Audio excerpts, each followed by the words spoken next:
तो बेटा मैथ्स के कंपार्टमेंट के एग्जाम में क्लास 8 के जो मोस्ट इंपॉर्टेंट क्वेश्चन है, प्रिडिक्टेड क्वेश्चन है, जो जैसे बोल रहा हूँ वैसे के वैसे आने वाले हैं। सिर्फ बेटा डिजिट चेंज हो सकते हैं और कुछ भी चेंज नहीं होगा। और बेटा पहले से सारी क्लासेस ले चुके हो, आप पहले से बेटा कोर्स को जानते हो। अगर नहीं जानते हो तो पहली क्लासेस देखो, थोड़ी सी जो रैपिड क्लासेस हुए हैं। अगर आप जानते हो तो सिर्फ मैं क्वेश्चन बताऊंगा और वो क्वेश्चन आपको करने का तरीका बताऊंगा। और बाकी बेटा आपको वो क्वेश्चन करने की जो थ्योरी है वो आनी चाहिए, जैसे फॉर्मूलेज आपको आने चाहिए। क्वेश्चन नंबर फर्स्ट देखो बेटा, सबसे पहले इसके अंदर बताया लीनियर इक्वेशन कौन है। लीनियर इक्वेशन का मतलब होता है बेटा, हिंदी की तरफ देखो जरा, एक चर वाला रैखिक समीकरण। एक चर वाला रैखिक समीकरण क्या होता है, इधर देखो बेटा, चर क्या होते हैं जिनकी बेटा वैल्यू बदलती रहे, जैसे X Y Z A B कुछ भी हो सकता है। तो एक ही चर होना चाहिए, दो नहीं होने चाहिए। और बेटा ये फॉर्म होती है, वो होती है A X plus B equals to C, ये फॉर्म होती है बेटा। ठीक है, देखो जरा यहाँ पर कौन सा मैच करता है, देखो इधर देखो कौन सा मैच करता है, पहला वाला करता है, नहीं, दो चर है यहाँ पर, कैंसिल हुआ। इसके अंदर देखो ये वाला मैच कर सकता है, अगर इधर आ जाए तो 4 में से 2 माइनस हो गया, ये मैच कर सकता है। क्या ये मैच कर रहा है, नहीं। देखो स्क्वायर है, क्या ये मैच कर रहा है, नहीं। तो इसका अप्रोप्रिएट आंसर क्या है, बी। ठीक है बेटा, अगला देखो, चतुर्भुज, उत्तल चतुर्भुज के विकर्णों की संख्या ज्ञात कीजिए। बेटा उत्तल चतुर्भुज कैसा होता है, देखो नॉर्मल चतुर्भुज ये होता है, इसमें विकर्ण कितने हैं, 2। उत्तल चतुर्भुज कैसा हुआ, ऐसा, जैसे पतंग होती है, इसमें विकर्ण कितने हुए, इसमें भी 2। तो उत्तर क्या हो गया आपका, 2। क्या हो गया, 2। इन पर ध्यान मत देना, पहले बच्चे ने गलत किया हुआ है। अगला दिया हुआ है पाइथागोरस तिरक दे रखा है, पाइथागोरस थ्योरम दे रखी है, और बेटा नंबर दे रखे हैं ए बी और सी, यही 3 होते हैं। क्यों बेटा, त्रिभुज में कितनी भुजाएं होती हैं, ए बी और सी, 3 भुजाएं होती हैं। और पाइथागोरस के हिसाब से सबसे लंबी भुजा मतलब सी का स्क्वायर बराबर क्या होता है, लंब का स्क्वायर प्लस आधार का स्क्वायर। ये बात आपको पहले पता ही होगी बेटा। ठीक है, अगला देखो, अगर नहीं पता है तो अभी सीख लो। तो और जो बच्चे मेरी क्लास ले चुके हैं वो बच्चे इस बात को पहले से ही जानते हैं। ठीक है, देखो बेटा क्वेश्चन देखो, क्या क्या दे रखा है, ए दे रखा है 12, बी दे रखा है ए दे रखा है 5, बी दे रखा है 12, सी दे पता नहीं, एक्स पता लगाना है। देखो जरा, तो ए दे रखा है 5, बी दे रखा है बेटा क्या दे रखा है आपका 12, और एक्स पता लगाना है। तो ये हो गया आपका ए का स्क्वायर प्लस बी का स्क्वायर बी इक्वल्स टू सी का स्क्वायर। तो ए का स्क्वायर मतलब 5 का स्क्वायर प्लस 12 का स्क्वायर इक्वल टू सी का स्क्वायर पता लगाना है। ये हो गया 25, 12 का स्क्वायर क्या हो गया, वर्ग क्या हो गया 144, और 144 25 कितना होता है 169, और 169 बेटा किसका वर्ग होता है, 13 का वर्ग होता है। किसका, 13 का वर्ग होता है। तो सी का उत्तर क्या आ गया मेरा, 13 आ गया। देखो क्या हो गया, 13 उत्तर आ गया। कह रहा है 0.5 का क्यूब क्या होगा, देखो देखो घन क्या होगा, घन बेटा घन के लिए मतलब इसकी 3 बार खुद से गुणा कर दो, ये देखो खुद से ही 3 की गुणा कर दो का स्क्वायर। तो बेटा कुछ भी ऐसा नंबर आ सकता है क्यूब, जो करना पड़ेगा आपको ऐसे ही, और आसान है बेटा बहुत। 25 25 25 25 पंजे 125, 0 ऐसे रहेगा, उत्तर आ गया 125। देखो बेटा चेक करो, ये रहा उत्तर। ठीक है, बात खत्म। अगला देखो भाई, कह रहा है कि 50 में से 30 बच्चे पास हुए कोई क्लास में गणित में, परसेंटेज बताओ। बहुत आसान है, देखो बेटा, तो टोटल जो होता है उसे नीचे रखो, 50 बच्चे, पास कितने हुए 30 बच्चे, गुणा में 100, 50 से कम 50, 50 दूनी 100, 3 दूनी 60, 60% बच्चे पास हुए बेटा। देखो तो उसका उत्तर क्या हो गया, 60% हो गया। अब अगला क्वेश्चन देखो बेटा, ये कह रहा है 4:5, 4:5 का संतुलित प्रतिशत ज्ञात कीजिए। बेटा रेशियो जब भी आए, देखो जब भी रेशियो आए कि नहीं भी 2 नंबर का, उन्हें बटे में लिख दो, और प्रतिशत की बात करें तो 100 से गुणा कर दो। तो 5 से कम 5, 5 दूनी 10, 0, 4 दूनी 8, 8 0, 80%। देखो बेटा 80%, इसका उत्तर हो गया 80%। बेटा ऐसे ही क्वेश्चन, यही क्वेश्चन बिल्कुल मिलेंगे, सिर्फ नंबर चेंज होंगे। और मैं आज बोल रहा हूँ और आज शाम को ही आपको चेक करा दूंगा बेटा। आज शाम को जो वीडियो डलेगी ना, वो वीडियो प्रूफ कर देगी कि मैं सच बोल रहा हूँ या नहीं।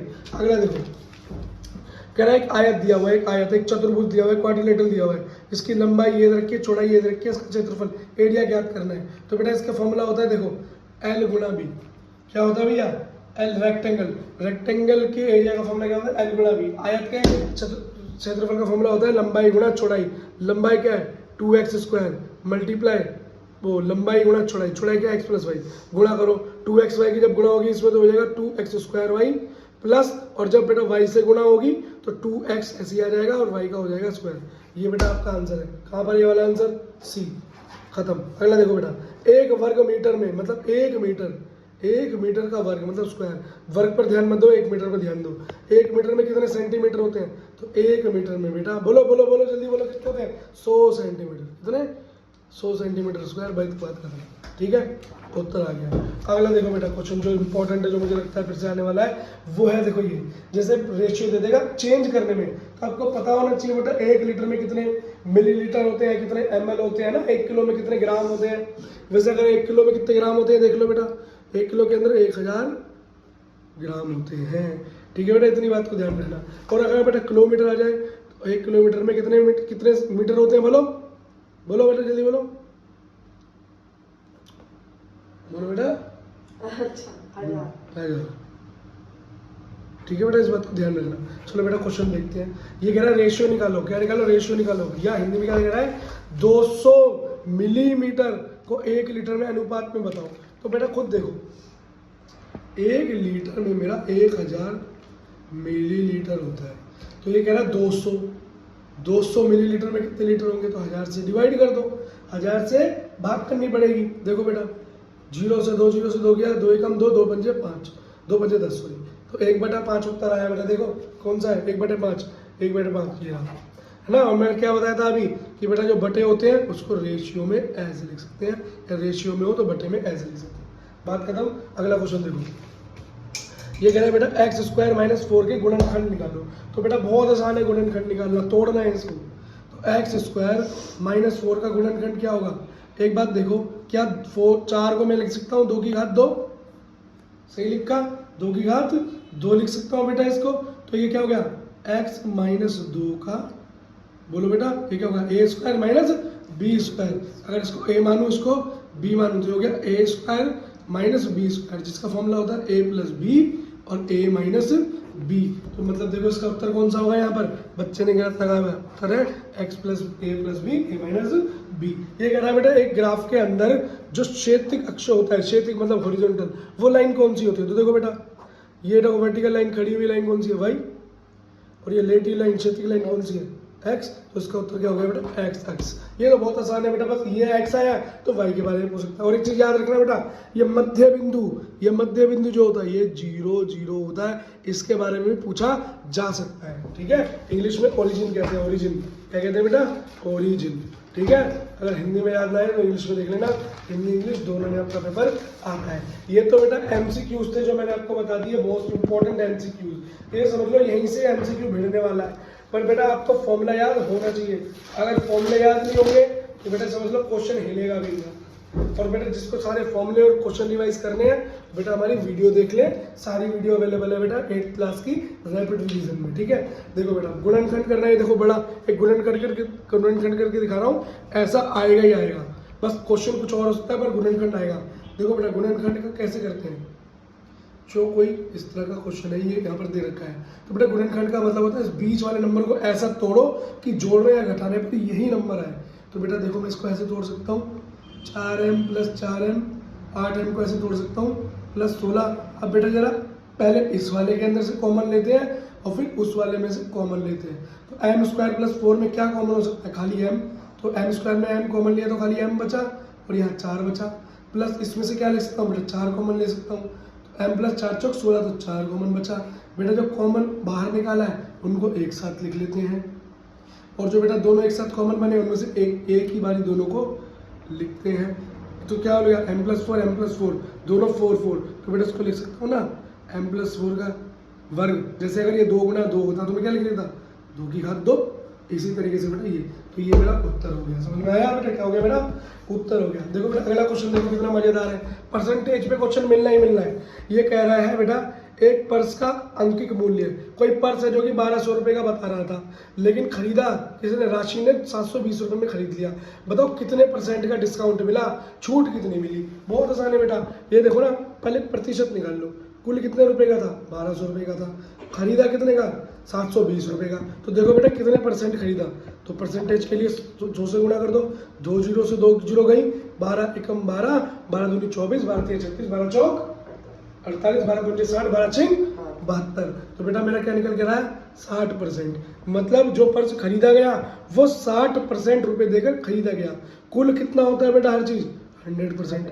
आपने पैसे कितने दिए, सिर्फ 60% पैसे दिए, तो इसका मतलब कितना डिस्काउंट मिला आपको, 40% आपका डिस्काउंट हो गया, छूट हो गई। ठीक है बेटा, तो ये क्वेश्चन आपको वहां पर मिलने ही मिलने वाला है, ठीक है, मिलने ही मिलने वाला है, और इसका कोई भी हाँ। अगला क्वेश्चन देखो बेटा, ये कह रहा है Sonia can travel Delhi to Ambala. Delhi से अम्बाला जाने में 4 घंटे लगते हैं सोनिया को, स्पीड 50 किलोमीटर प्रति घंटा। How long will travel to Ambala if she speed is reduce. कह रहा अगर वो अपनी स्पीड को 40 किलोमीटर प्रति घंटा कर ले तो उसको कितना समय लगेगा।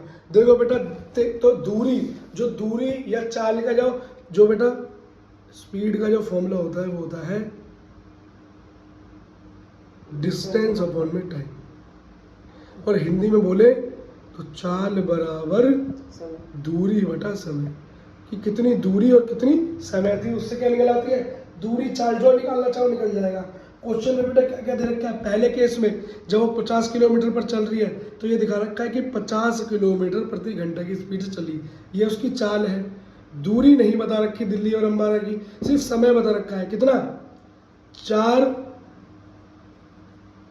4 घंटे टाइम दिखा रखा था। दूरी कैसे निकलेगी, तो दूरी क्या हो गई बेटा, यहाँ गुणा, ये भाग में उतर जाएगी, गुणा हो जाएगा 50 गुणा 4, तो हो गया 5 चौक 20, 0 200 किलोमीटर बेटा दूरी निकल कर आ गई। कितनी 200 किलोमीटर।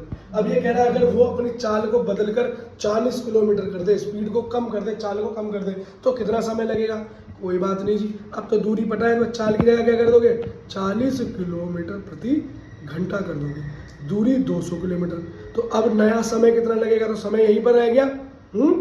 अगर मैं समय को ऊपर ले जाऊं, किसको समय को ऊपर ले जाऊं, तो समय बराबर 200, ये यहाँ पर ये नीचे आके 40 आ जाएगा, तो 0 से 0 कैंसिल, 4 एकम 4, 4 पंजे 20। तो बेटा अब टाइम लगेगा 5 घंटे। कितना टाइम लगेगा बेटा 5 घंटे। ये आपका उत्तर हो गया। क्या हो गया ये आपका बेटा उत्तर हो गया, समझ गए। इस तरह के क्वेश्चन आने चाहिए बेटा। इस तरह के क्वेश्चन जब होते हैं याद रखना, सम्मुख कोण बेटा बराबर वाले बराबर होते हैं, इस तरीके से बेटा इसका आंसर निकलता है, और कुल का योग बेटा 360 होता है, इस बात को ध्यान रखना। और शीर्ष विमुख कोण मतलब जिनके पॉइंट मिल रहे हो वो हमेशा बराबर होते हैं। अगर 110 है तो ये नीचे वाला भी 110 ही होगा, और ये पूछ ही रहा है और कहीं खत्म होगा, तो ये 110 हो गया, ठीक इसके ऊपर वाला 25 हो गया, इसके नीचे वाला 35 हो गया बेटा। तो बेटा ये जिसको नहीं आ रहा वो क्वेश्चन देखिए, हमारा हमने बहुत प्यार से बहुत आराम से बेटा ये क्वेश्चन सॉल्व कर रखे हैं। देखो बेटा अगला क्वेश्चन क्या दे रखा है, भाग के सवाल दे रखे हैं, भाग के सवाल दे रखे हैं। बहुत आसान है बेटा भाग करना। चलो एक मुश्किल क्वेश्चन करते हैं ये वाला, लो ठीक, पहले ये वाला कर लेते हैं, फिर दूसरा भी करके दिखा दो। तो ऐसे 3x - 12 की भाग किससे दे रखी है, x - 4 से। जरा ऊपर देखो दोनों में क्या कॉमन बन सकता है, 3, तो 3 को जब मैं बाहर ले लिया बचा 3 चौक 12, और बटे में क्या है x - y, x - y से x - y गया, उत्तर आ गया 3। तो बेटा इन दोनों को भाग देने पर उत्तर आया 3। पहला वाला क्वेश्चन करो, पहला क्या है 35x² y की घात 3 y z की घात 4 x7xy² z की घात 4। 4 घात से 4 घात खत्म, 2 घात से 2 घात खत्म, बची खाली 1 घात, और 1 घात जहाँ कुछ नहीं होता 1 घात, तो 1 घात से 1 घात खत्म, 2 1 घात बची, 7 एकम 7, 7 पंजे 35। क्या बटा बेटा 5xy, ये उत्तर आ गया बेटा, ठीक है। तो देखो बहुत आसान है, जो बच्चे पहले क्लास ले चुके हैं वो तो बिल्कुल प्यार से कर लेंगे। अगला है बेटा देखो ग्राफ को बेटा मैंने पढ़ना करना सब कुछ आपको सिखाया हुआ है, एक बार देखो कैसे पढ़ते हैं। देखो एक क्वेश्चन दे रखा है, एक विक्रेता द्वारा मतलब कोई बेचने वाला है, दुकान वाला है, 10 बजे से सुबह 10 बजे से शाम 4 बजे तक अपने कार्य तक की गई दूरी दर्शाता है। बजे तक अपने कार्य के लिए तय की गई दूरी, कह रहे कितना कितना दूरी तय की। भाई वो बेच रहा है कोई सामान, क्या कर रहा है बेच रहा है कोई सामान। देखो प्रात मतलब सुबह, दोपहर बेटा हाथ से बनाया हुआ ग्राफ है ना टीचर का। ये कह रहा है दोपहर 10 बजे 50 कहाँ गया किलोमीटर के किलोमीटर में दूरी दे रखी है, तो सुबह 10 बजे 50 किलोमीटर गया, 11 बजे और 12 बजे के बीच 12 बजे ये कितना 150 किलोमीटर गया। उसके बाद बेटा क्या रखा है दोपहर 1 बजे ये 200 किलोमीटर गया, दोपहर 2 बजे कितना ये फिर भी 200 किलोमीटर पे रहा, वहीं रुका है इसका मतलब ये। और बेटा दोपहर 4 बजे ये 350 किलोमीटर पर चला गया। ठीक है बेटा पढ़ लिया हमने इस ग्राफ को। क्या पूछ रहा है, विक्रेता ने पहले घंटे में कितनी दूरी तय की। पहला घंटा मतलब 10 से 11 बजे के बीच में, यही तो पहला घंटा हुआ बेटा, सिर्फ 50 किलोमीटर तय की। 350 गलत लिखा है, खाली 50 किलोमीटर तय की। किस समय के दौरान विक्रेता एक ही जगह पर था? तो बेटा अब मैंने बताया था ना, एक जगह वो रुक गया। देखो 1 पॉइंट 2 पॉइंट दोनों पॉइंट पे एक रुका हुआ है। कितने बजे? दोपहर के 1 बजे और 2 बजे। दोपहर के 1 से 2 बजे लंच में रुका होगा बेटा कहीं। अगला, कार्य से पहले 2 घंटे पहले विक्रेता की औसत गति क्या है? बेटा एवरेज स्पीड, औसत गति। बेटा औसत गति का क्या मतलब होता है? औसत गति का मतलब होता है सारी गतियों को जोड़ दो और जितनी बार गति हुई है उससे भाग दे दो। तो पहले के 2 घंटे पूछ रहे हैं, तो मतलब 2 घंटे 10 से 11 1, 11 से 12 2। इसमें देख लो बेटा कहाँ तक गया ये?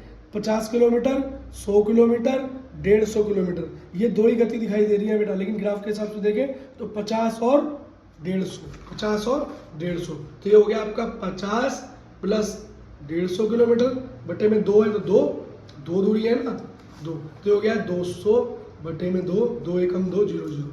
तो बेटा औसत चाल जो आ गई आपकी, आ गई 100 किलोमीटर प्रति घंटा की आ गई। ठीक है बेटा, इसी के साथ आपका ग्राफ खत्म हो गया।